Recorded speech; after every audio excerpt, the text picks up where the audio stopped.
Hello, everyone. This is episode 3 of Gaming's Lost Memories. I'm your host, BigReed, and today we'll be talking about Final Fantasy X and the death of the modern day turn based battle system for RPGs. And I say death because you don't see it as much in mainstream video games, but it's not permanently gone. So, first and foremost, I don't want anyone to get hung up on the word, the choice of words there. But for Final Fantasy and a lot of like mainstay, really well known role playing games have moved away from your turn based battle systems where it's kind of like waiting on actions, like the old school battle systems that you're kind of like, accustomed to if you've been playing role playing games for a while. So they're still out there. And, in later episodes, we're going to talk about the Shin Megami Tensei series and Persona series and everything like that.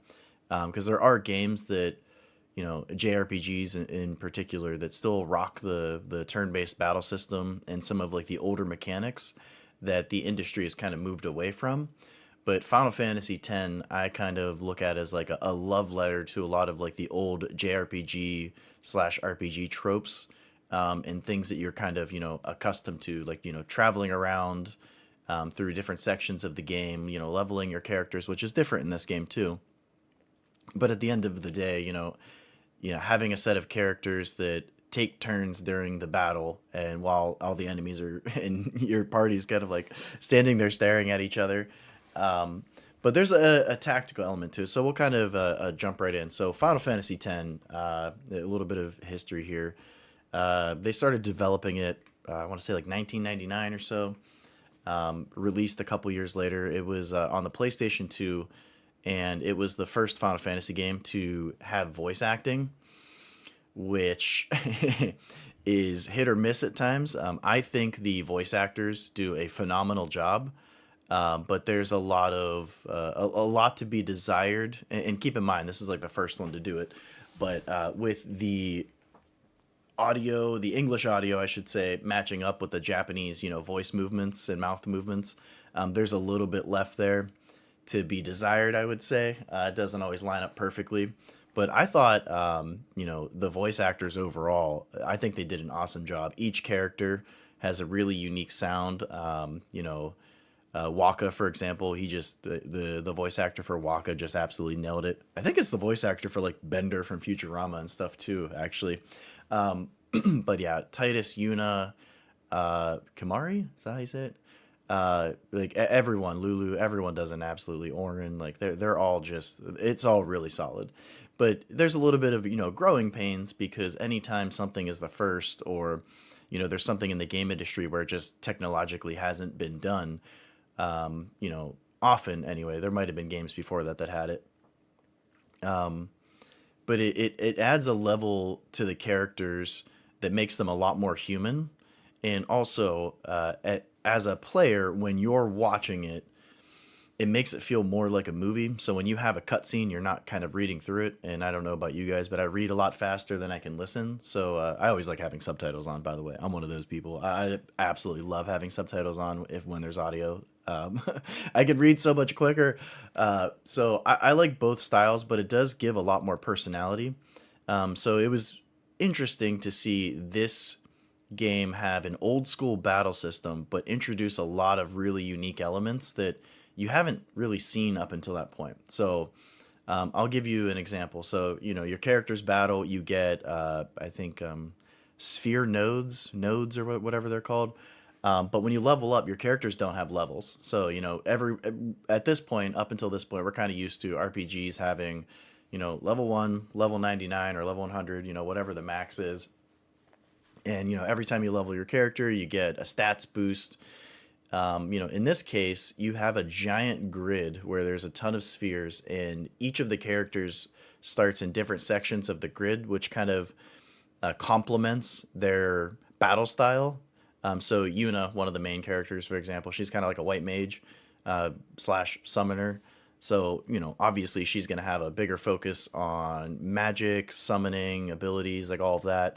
Where Orin, is your tough, tanky, heavy hitter.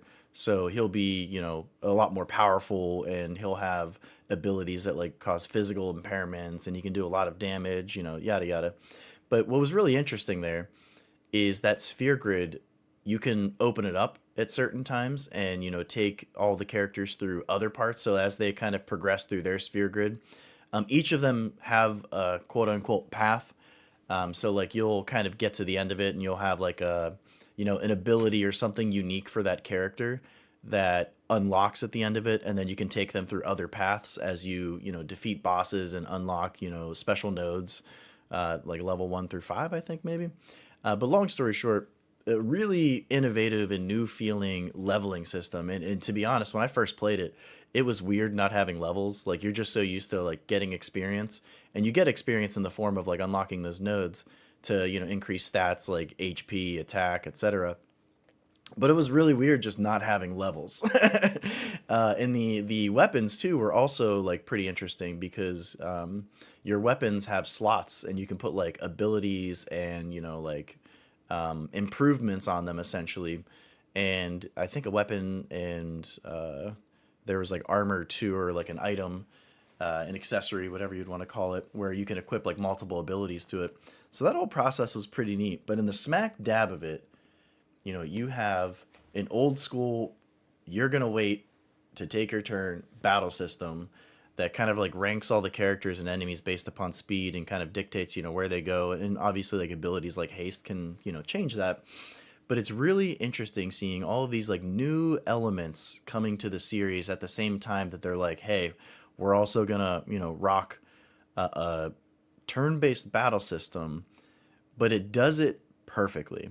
So the reason why I wanted to record this episode, and I'm doing two back-to-back Final Fantasy episodes, which I honestly wasn't expecting.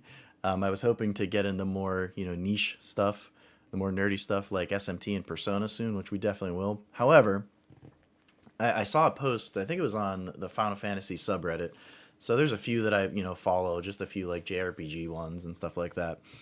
But, somebody had posted, it was Final Fantasy VII Crisis Core. So the one on the PSP where it had that weird like lottery system where it would summon and use abilities and stuff. But it was more of like an actiony system where like you pick your attacks and the character kind of carries it out.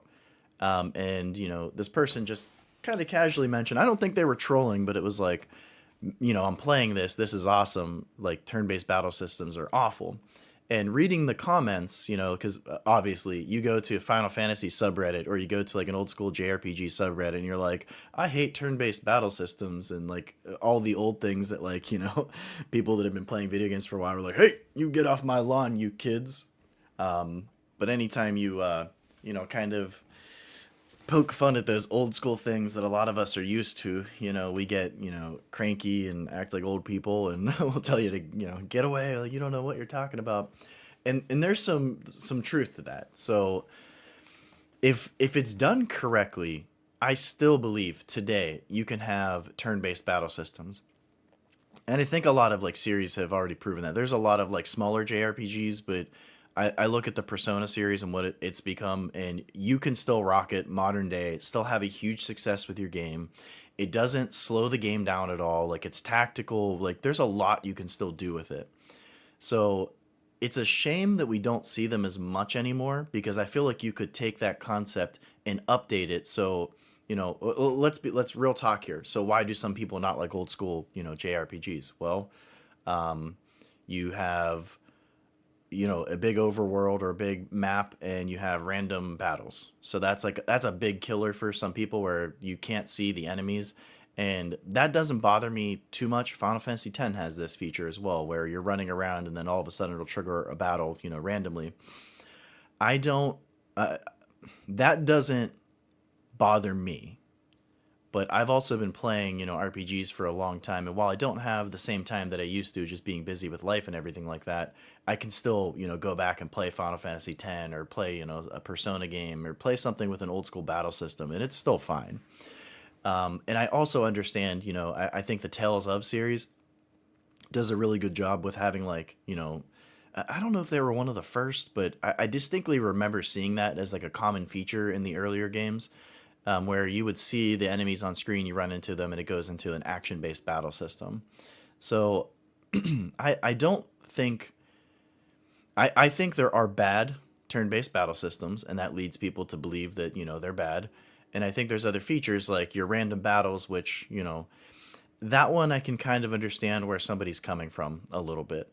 I can see that, you know what I mean? So you have features like that. You have maybe they're really long, that might be another one. And I think Final Fantasy X, I'd say between like 30 and 50 hours to complete. But to be honest, like the entire game, I'm basically on the edge of my seat playing it. Like it never feels like there's a lull in the game for me.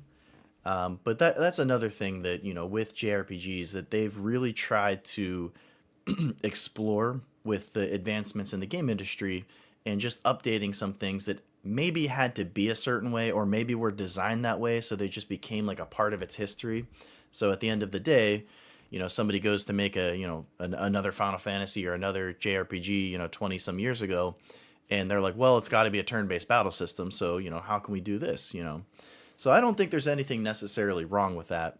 And some of those, long time tropes and mechanics that have been existing in, JRPG games, I don't think there's anything wrong. But what I will say is Final Fantasy X is like the beacon perfect example of if you're going to still rock a turn-based battle system, that's how you can do it. If you want to change the random battles into seeing the enemies on the screen, that's okay. But one of the fun things about random battles is you can just keep running around and keep battling and leveling. And while I don't always do that in every games, just like take times to just, like, hey, I'm just going to level up for like an hour or two. I like that as a player ability, like giving the players abilities to choose to do that if they want to. If they want to take some time to level up in a cool area or explore, I still like that idea. And sometimes it's a little bit harder with the enemies appearing on the screen because if you clear them out, then it has to be programmed in there that they'll reappear. So, at that point, like, can you avoid them? If you can't avoid them, awesome. Then that kind of, I guess, makes it, worthwhile to be able to skip those fights. But you can also flee in Final Fantasy X. So I don't know. I'm kind of in the middle. It's an interesting concept, and you see a lot of debates and everything like that. But to kind of get back to the main point here. So I see this post, and I'm like, interesting. I'm reading the comments and the replies, and the poor person's being downvoted into oblivion. But I don't think they're trolling. I think they're just being honest. Like, hey, they might have been a younger player or maybe newer to some of these older RPGs, and it feels absolutely insane to say Final Fantasy VII or Final Fantasy VII Crisis Core is like an older game, but I'm like pretty sure it is because wasn't it like mid 2000s? Like that's already like 15 years ago. Like I don't know, time is flying, so that's neither here nor there. But if you're going to create an old school turn-based battle system, Final Fantasy X, I feel like just does it in the perfect way. And I really do believe that if Square or another company was gonna do that again, I don't know how it impacts sales. To be honest, I'd be very curious about that now because I do think there are some people that just won't play the old school way, and I don't think there's necessarily anything wrong with that. But the way that the series evolves, the newer battle systems, they have to be worthwhile. So if you're going to change something, you want to change it for the better. And I think Final Fantasy X also takes the turn-based battle system and changes it for the better. So to kind of just break down like what it looks like, you have your playable characters, and they each kind of have their specialty, kind of almost like a rock paper scissors type thing. So like Waka, he throws a blitzball, which can we talk about Waka just for a second? That like everybody, summons, uses magic, or has swords basically, or some type of like sharp weapon, and he uses like, you know, a blitzball, which is like the equivalent of like a soccer ball essentially, and just like chucks it at the enemies. But he has high accuracy from the get go. So if there's a flying enemy that can dodge really well, your sword people might miss it. He comes out and blasts it. You'll have armored enemies that Orin's better at. I'm trying to think. There's like magic enemies, you know what I mean? So it kind of introduces that pretty early on. And what's really nice here too is you always want to give the players control. So if you're going to do something like, hey, we're going to stick with this type of battle system, then you want to improve it where you can. And one of the cool things is you can switch characters at will, basically. So say it's, like Titus is, Titus? Oh, baby. I'll say Titus for this podcast because it's always been Titus to me. But, say you have Titus out there, you can switch him, with Yuna or with another character like real time. So you run into like a random battle and there's an enemy where maybe, he's weak or you just got to get him out of there, you can switch it for another character that has an advantage over that enemy, and it's like really quick and simple. So although it is like an old school battle system, you're waiting to take your turns. It's quick. Like you can switch characters, you're blasting through like weaknesses. Like it's really interesting how you can utilize them. And technically, I think every character can participate in a battle if you need to, which is really interesting because so many of the older like Final Fantasies, I basically find my crew and stick with them, or in the case of like Final Fantasy 12 and some of the other games that have either smaller parties or more characters, I break it into two groups. So, I'm just like, okay, I use this group and then I'll get like 10 levels or something like that. And then I'll switch or, I'll just, but it's always kind of been split up. With this one, it's like, hey, you can use any character. It's like a Swiss Army knife of characters where you can just pull in anybody that you need, that's correct for the job in the battle system. So that's something really cool that, resonates well with the battle system and has aged well. So Final Fantasy X released, was big success, like 8 million copies sold. That's awesome. It was only on the PlayStation 2 at the time, because Nintendo and Square, who, had a falling out. I feel like that could be its own podcast. But yeah, so actually, we'll cover it real quick. So, so many people think that Final Fantasy and PlayStation are synonymous with each other, which, to be honest, for the modern day industry, they really are. So Final Fantasy 1 through 6, that was on NES, Super NES, and Nintendo makes some interesting choices. So I think it's very clear that Square likes to tell stories, and they want to, at the time, because even like Final Fantasy 7, for example, on the game over menus, um, it would look like a film reel cut in half if you got the end screen. So I think Square wanted to tell a story akin to, like, this is a movie experience. So you're playing the game, and that's incredibly important. But it's telling like a story in the way that you would tell a story via a movie. And I think that becomes clear with Square, as they ended up creating a movie studio and made a movie that didn't do too well. But long story short, Nintendo made the choice when they released the Nintendo 64 to use a cartridge-based system.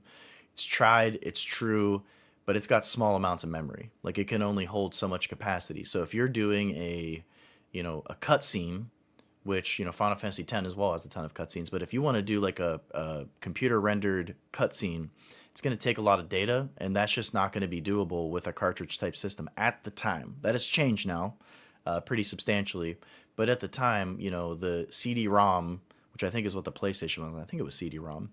It could just hold more data, and that was basically it. So Square comes out, hey, we're making Final Fantasy VII on the PlayStation. We like the hardware better. We like the medium better of having the CDs versus having the cartridges. And also, there's more salt in the wound here. And this will be a little bit of a tangent, but the PlayStation was a Super Nintendo CD expansion. So, it was the Nintendo PlayStation. That's what the PlayStation was. Nintendo and Sony couldn't come to an agreement because I'm pretty sure that I think that Sony wanted the software ownership as well, or money from the software, and Nintendo was like, no, like we're partnering for you to make the hardware. So that falls apart. Nintendo goes and releases some like Panasonic terrible thing, or CDI. I can't even remember what it was called. It was awful. It's like just such a weird time. And Sony released the PlayStation, and man, did that change the entire landscape of the video game industry. But here's where Final Fantasy plays into that. So Square says, hey, Final Fantasy is now going to the PlayStation. So there are people today that just hear Final Fantasy and they think PlayStation. There's people that might be a little bit older, and maybe have played, the first six.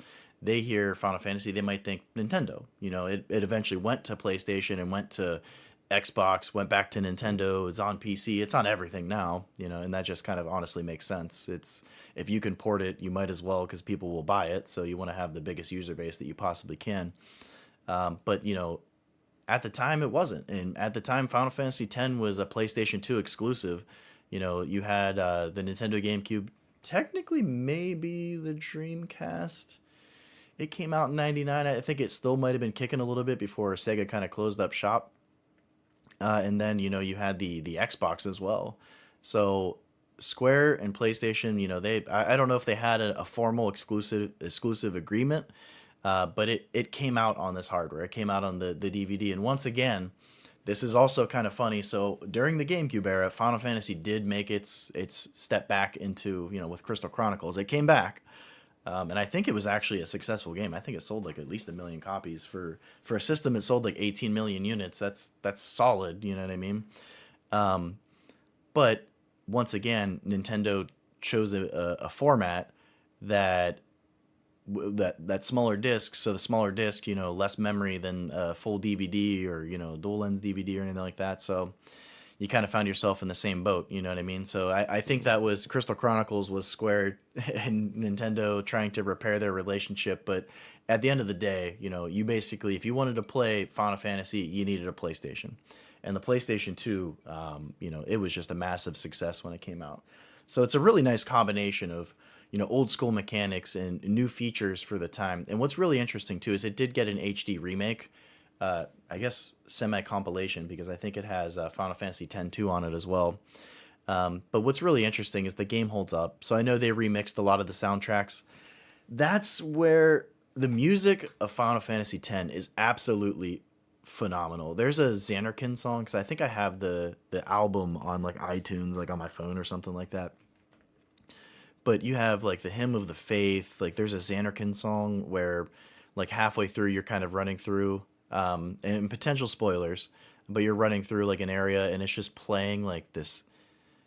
There's a beat to it, but it's just like so sad. Like there's so much emotion in the music and in the game's story that, with their choice of voice acting and kind of blending old versus new, I feel like they just did an absolutely phenomenal job with telling a really weird story that involves, I guess you could say, maybe time travel, somewhat, you know what I mean?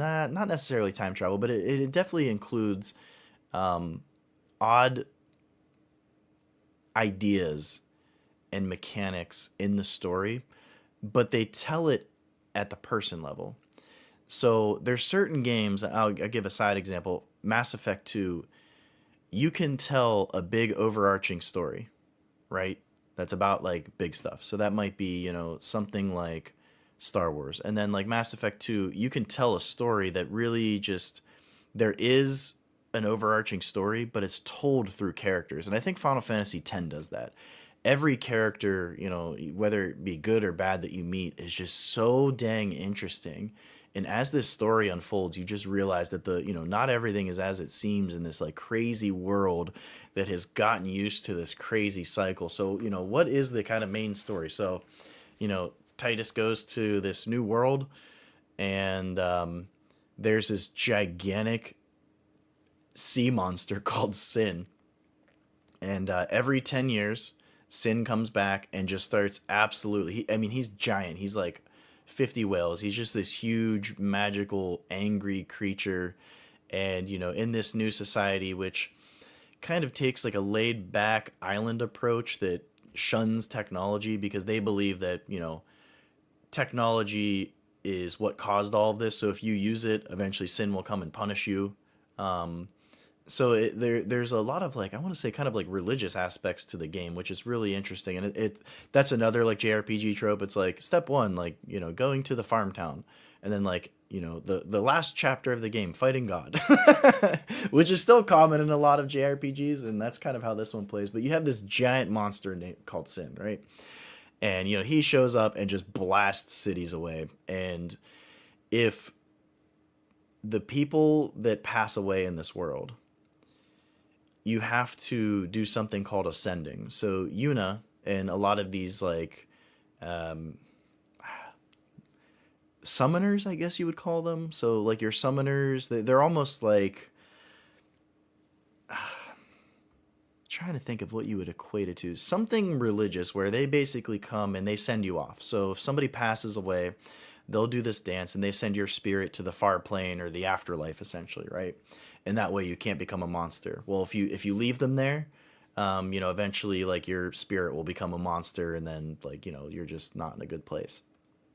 So Sin just like pops up every once in a while. There's all these oceans, and every 10 years these poor people just rebuild, right?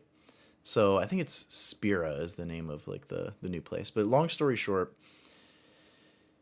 Titus comes here. He's like, "Whoa, everything is different. Where the heck am I?"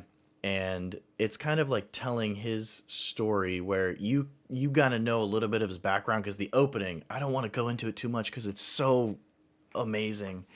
But it's just a crazy opening, and he's thrown into this new world, and nothing is how it was before. Like all of the technology, all of the big cities. A lot of people, I shouldn't say a lot, but some people don't like Titus. I think in Kingdom Hearts they say Titus, which is the first time I heard it like that. And I think Titus is the official way, but once again, for the sake of this podcast, so I'll be calling it Titus, so hopefully nobody like pulls their hair out. But the story's told through this character, and they do a really good job. It kind of reminds me actually of Star Wars, where you have Luke Skywalker, where you know his background, and he's kind of thrown into like a new situation, like this kid going into a new situation, and the story's kind of told through him. So a lot of what Titus is seeing with these new characters and this new way of life is very strange to him, and he'll say something, like, "Oh yeah, like I remember, Xanarkin, that's where I lived. It was this giant city," and everybody's like, "Oh geez, are you okay?" So he has to joke around and say the thing is, if you're around sin, it can make your head foggy because of the sin toxins. So they just have to keep saying, "Oh, he was around sin, just let him go." But the story kind of follows his path through this new world, and getting used to how things are and how things are supposed to be. But what's really interesting about the story is every 10 years the cycle continues. So what'll happen is, a summoner sets out, or a bunch of summoners will set out, a lot will die on the journey.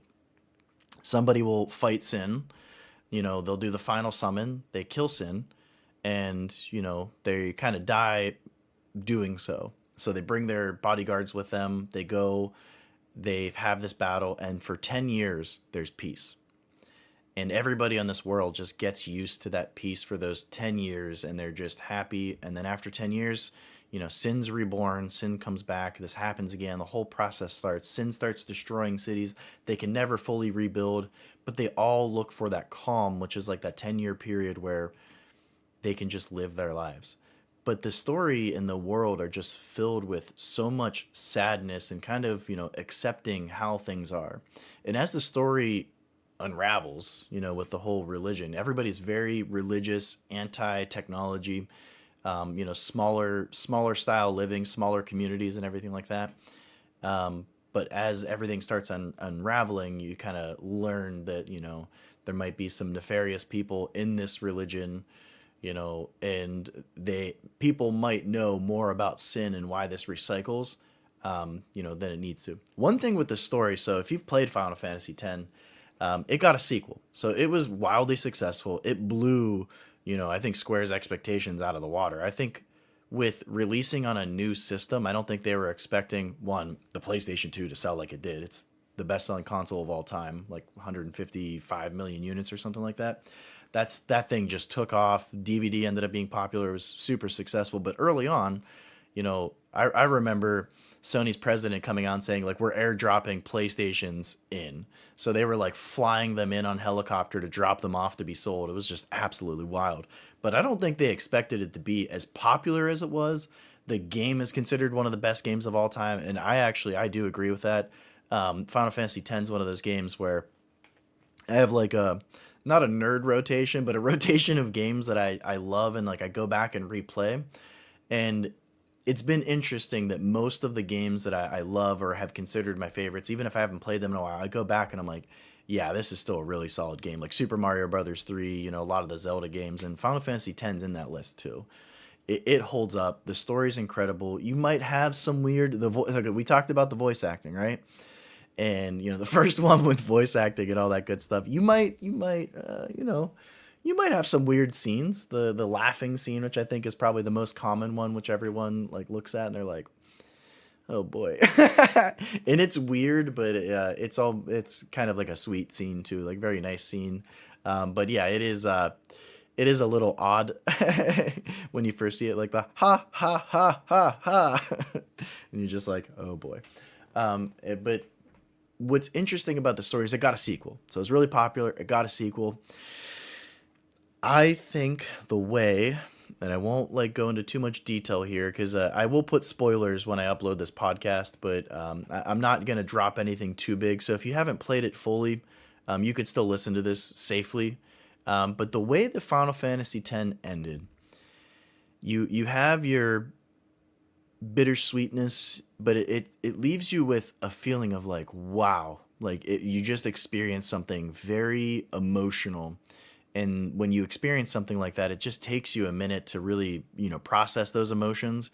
And this is a game that really it did it for me. And I think maybe it's because you spend so much time with the characters and seeing their journey and their development, and seeing them accept certain things and challenge certain things as well. So I think the core of the story is breaking a cycle and challenging things that are the way they are just because we're all used to them. And even though they're not good, we just get used to them and accept them. It's kind of interesting seeing these characters challenge that and honestly break the cycle at the end of the day. But the way that the game ended, I didn't feel necessarily good. Like I didn't leave like I'm so happy, everything's wonderful, but it felt like a complete ending. But due to selling 8+ million copies, Square's like, whoa, like it was the first Final Fantasy to get a direct sequel. And the podcast before this talked about 13, which ended up having, I think they were just trying to recoup money here, to be honest, with how long Final Fantasy 13 and 13 Versus, how long the development cycles took. I think they were like, we need to get money out of this. But Final Fantasy X-2 takes a different approach from the story. Final Fantasy X has like a sadness to it, and it's serious. So like the story and the characters in it, like these are life or death situations, and the tone of it is like very depressing and sad. Like it deals a lot with death and rebirth. You know what I mean? Final Fantasy X-2, it felt a lot different. So while the battle system was like more upbeat and cool, I personally prefer to skip it. And I know that might sound crazy because I know there's a lot of people that love it, but it's just like the way that Final Fantasy X ended, it did it for me. It felt complete.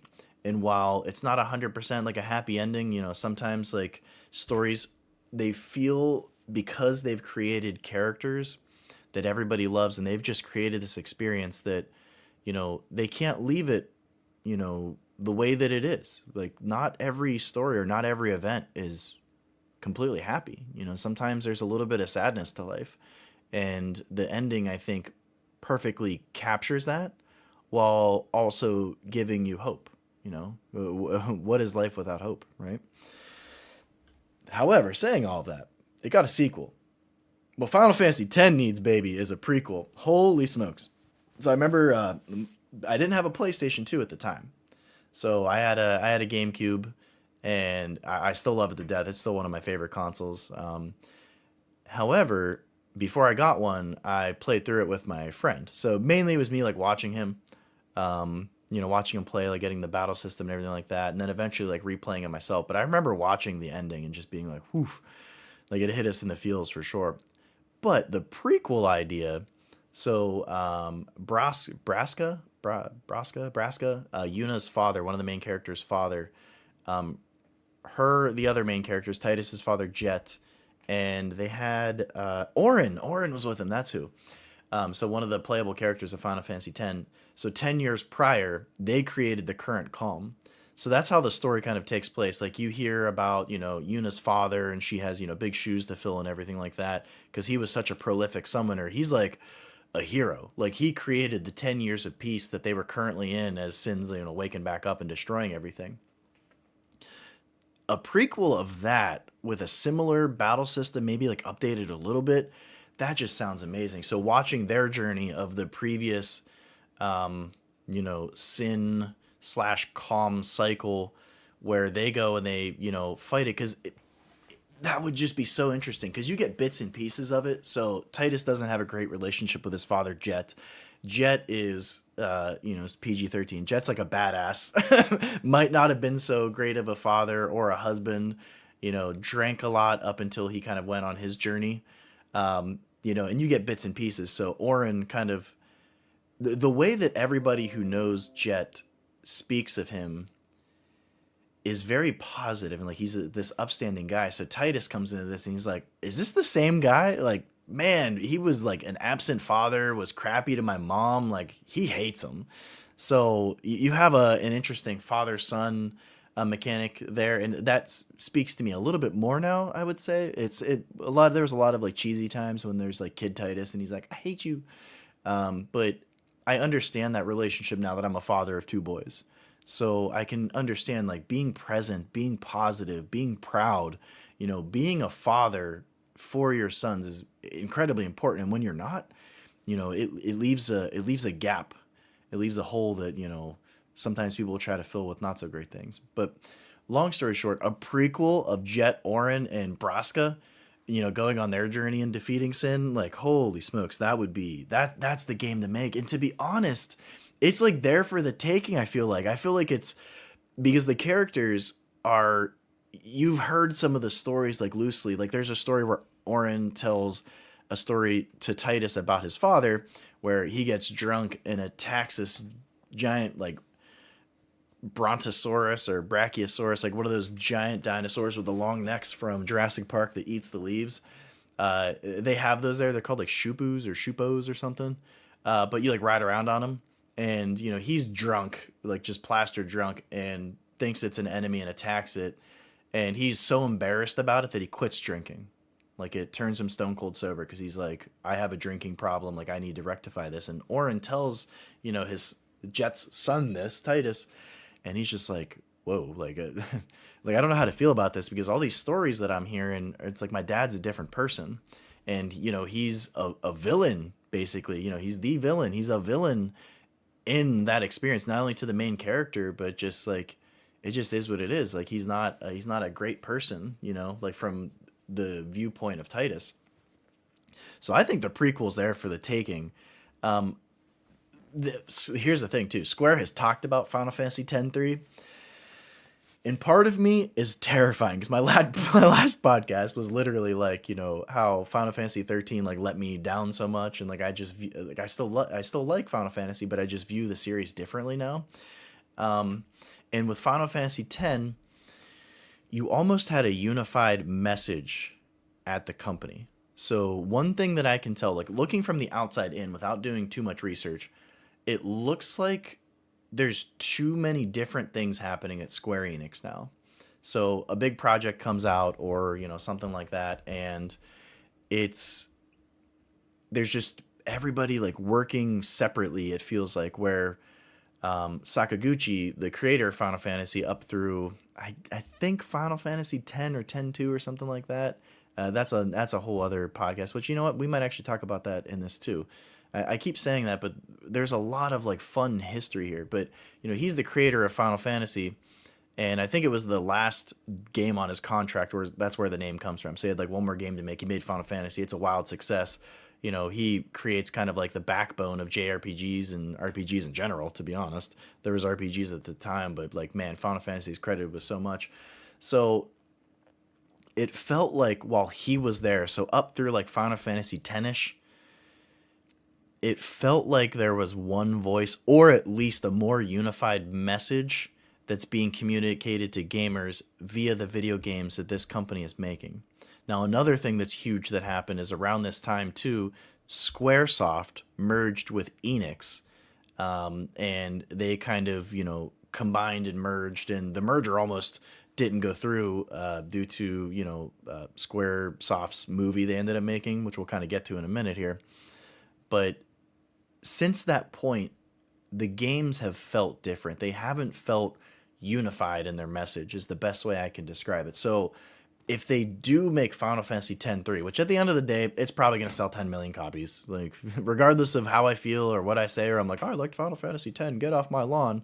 It's probably going to be a commercial success just because of the popularity of it. The HD remakes were extremely successful and on multiple platforms. But I have a little bit of fear of the modern day Square Enix making this experience. But I feel like if you do a prequel, it's just time for it. I don't think you really need to get into much to the story of, Titus, Yuna, and the crew. I don't think you really need to continue doing it anymore. I think you can leave it where it's at. I think that's fine. And I think it would be weird because if you're going to continue the story going forward, there's one of two things you can do. you can put it 10, 15 years in the future, and then, everybody's, kids are doing, or like people that know of these people, like they're somehow loosely related to the main cast of Final Fantasy X. You can do it that way. Or you can just do it like a sequel 100 years into the future, but then you run the risk of, the resolutions not having impact. So if you just created 100 years later and there's strife in the, not cloud strife, but there's strife, and negativity and something bad happening in the world, then everything they did, was it worthwhile? So you don't want to take away the accomplishments of that game and of that story. So I think the prequel makes more sense because you can tell an interesting story that's alluded to with really, really intriguing and interesting characters, um, and kind of lead into what Final Fantasy X as the experience ended up being real time. So I really like I really do like that idea. But once again, if it doesn't happen, I will not be upset in any way, shape, or form. I feel like you can kind of let it go. You know what I mean? But yeah, I mean, we'll see what happens. I think we kind of covered the music. The soundtrack of Final Fantasy X is absolutely awesome. The HD remaster kind of like tweaked it and updated it, but luckily you can listen to the original and the HD remaster of the songs because they're not changed entirely. It's still the same song. However, they definitely, you know, they changed how it sounds. So anytime you do that, it's a little dicey because the music's just phenomenal. But I honestly like anytime I was playing the remakes, I switched between them. I'd listen to the originals, I'd listen to the new ones. So that wasn't too terrible. What's kind of interesting too, and I don't remember it. And sorry for that background sound. Um, I don't recall what came first. If it was Final Fantasy X or if it was Final Fantasy The Spirits Within the movie. But this also kind of, and we can, kind of wrap up a little bit with this. So Square Enix was Squaresoft, right? And, they were planning a merger with Enix. So another, RPG video game company. Um, let's see here. I wonder if I can find The Spirits Within easily. Yeah, I don't know. Because, like, Final Fantasy X feels more of like a movie. Let's see when it came out. So it was 2001. Ah, interesting. They were both 2001. Let's see, Final Fantasy X. When did that release? 2001. Wow, this is like basically no. It came out before, so it came out in July of 2001. So the movie Final Fantasy: The Spirits Within came out in July. Final Fantasy X came out in July 19th. They came out like weeks apart. I did not realize that. Wow. Yeah, so basically, while this was happening, Sakaguchi, the creator of Final Fantasy, SquareSoft created an actual like movie development studio as part of their. This is going to be like part of their future. So their idea was not only were they going to make video games that were, story based, and a lot of movie like too, because even like Final Fantasy VII they're a lot like movies, like with the cutscenes and everything like that. That was always Final Fantasy 7, 8, and 9. They made that a point, you know what I mean? So what's kind of interesting is they make this movie. Huge budget, so I'm looking at $137 million. And this comes I didn't realize it came out so closely to Final Fantasy X. Like that's absolutely crazy.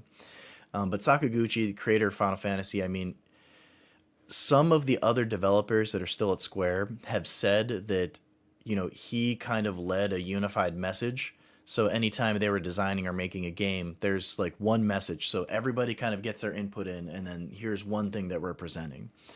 So he's leading this movie, and it bombed. So box office, $85 million. So it lost a ton of money. It almost messed with the merger.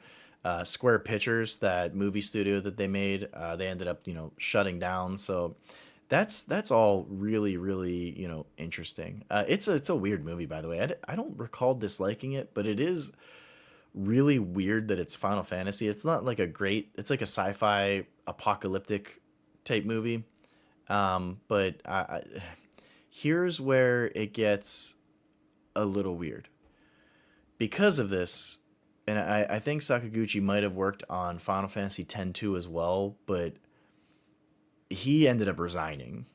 So, Squaresoft eventually becomes Square Enix, and that's all fine and dandy. But I think he left. So the creator of Final Fantasy hasn't really been involved in Final Fantasy since, and I think you can really feel that. He got a special thanks for Final Fantasy 12. I do remember that. But even Final Fantasy 12 feels strange. I love the game. I love Final Fantasy 12.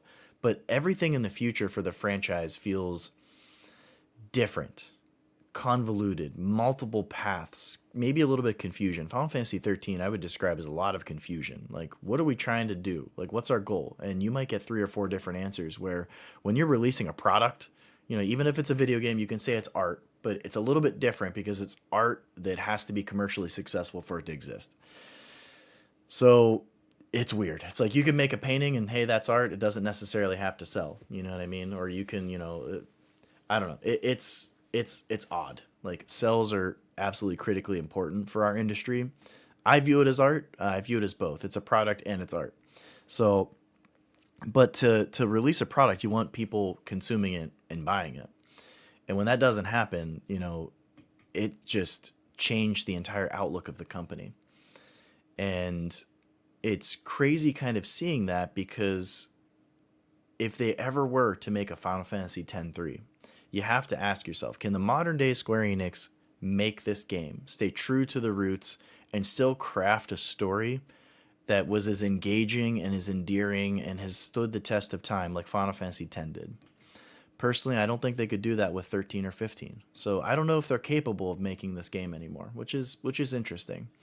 But at the end of the day, too, Sakaguchi stepped down. He left, and he created I think it was Mistwalker Studios and made Lost Odyssey and a couple other games where you can feel his spirit in those games, and it feels like an old Final Fantasy game, good and bad. But it's just interesting seeing where the series can go from here. I don't expect to see any more turn-based battle systems in Final Fantasy Land. 16 looks like it's going to be an action game as well, and there's nothing wrong with that. But Final Fantasy X still stands the test of time. It's still one of the greatest games of all times.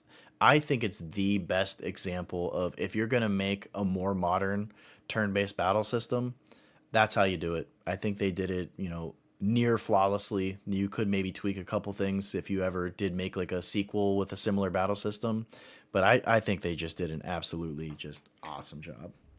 So yeah, that kind of wraps up this podcast. Final Fantasy X is phenomenal. If you haven't played it and you're listening to this, that's pretty interesting, but go play it. It stands up. I played it relatively recently in the past like year or two. Still holds up. It's an amazing game. It's a story that's a tearjerker that'll just, punch you in the stomach, but you'll look back on it fondly.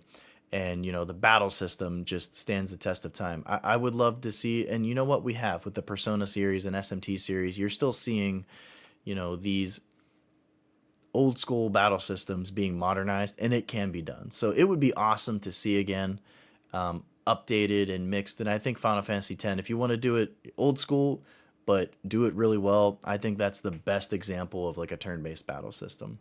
So that wraps up Gaming's Lost Memories. I'm your host, Big Reed, and I look forward to talking to you again.